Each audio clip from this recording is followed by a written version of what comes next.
Hello everyone, and welcome to my first video in System of Linear Equations. This is a quick little introduction to show us the different kinds of solutions we may get in solving system of linear equations. There's really three ways we're going to look at solving a system of linear equations.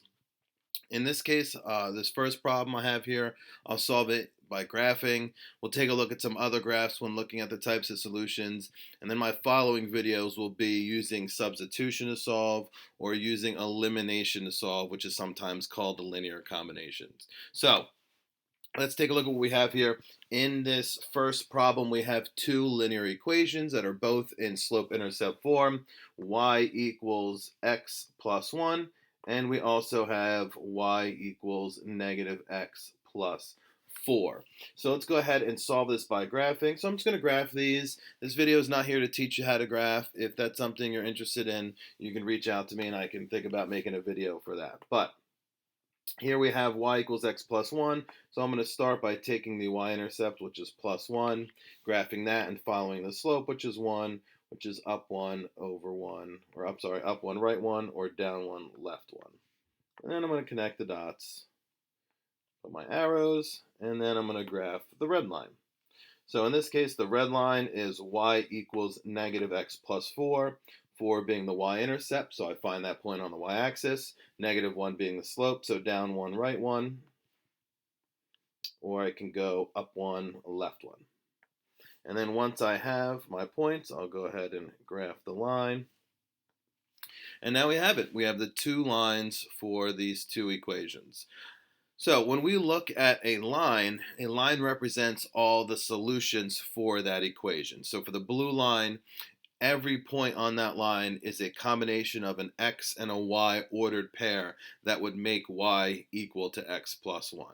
And then the same thing goes for the red line. Every point on the red line is a solution to the red equation y equals negative x plus 4. So we want to solve for a system. In order to solve for a system, you have to find any point that would be a solution to every equation in the system. So it needs to be a point that solves the red and the blue equation. So I need to find a spot on this graph where I see both red and blue. And in this case, there is only one right here where the two lines intersect.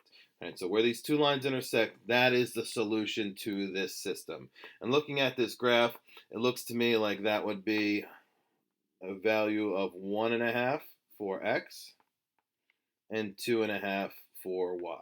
So the solution as an ordered pair would be 1.5 comma 2.5. If I wasn't positive about that, maybe I wanted to check to see if I was right, I could plug those values in for x and y into both equations and make sure it's true for both equations. If it only works for one, it is not a solution. So if I make x 1.5 plus 1, I do get y, which is 2.5.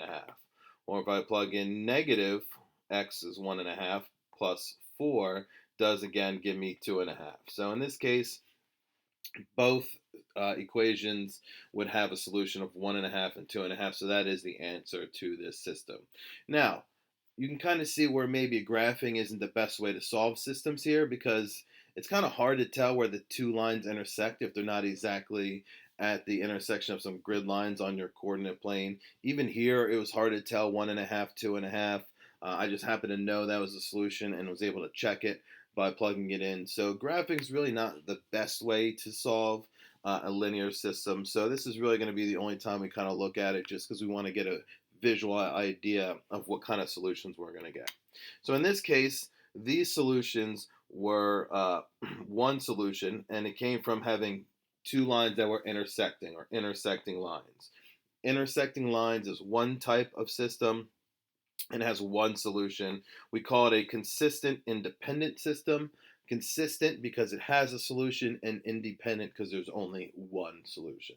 Right, so that's one type of solution you're going to get when doing a system of linear equations.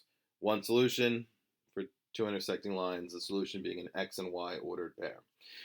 So here we have two other equations, and in this case, I go ahead and graph them for you ahead of time. These are two parallel lines. Right? These two lines are never going to intersect each other. So at no point are we going to have a point that solves both the blue and red equation. So there's no solution for this linear system. If you weren't sure graphically if they were actually parallel or maybe they eventually did intersect, you can see that they both have a slope of a positive 2. So that does confirm that they're parallel. A system that has parallel lines and no solutions is an inconsistent system. Inconsistent because there is no solution. So far we have one solution, we have no solutions if it's parallel, and then the last option here, we have two equations, and let's take a look at what the graph looks like. Here, these two lines are right on top of each other. They're the same line. We call that coinciding lines, and there are, in this case, infinitely many solutions. Each line has infinitely many points, and the lines are on top of each other, so every point on the blue line is also a point on the red line, so infinitely many solutions, which is still a consistent system because it does actually have an answer, and dependent because it has infinitely many answers. Right, so there are three types of solutions you're going to get with a linear system. Either one solution, which is an x and y ordered pair, no solutions when the lines are parallel, or infinitely many solutions when the lines are coinciding or the same line.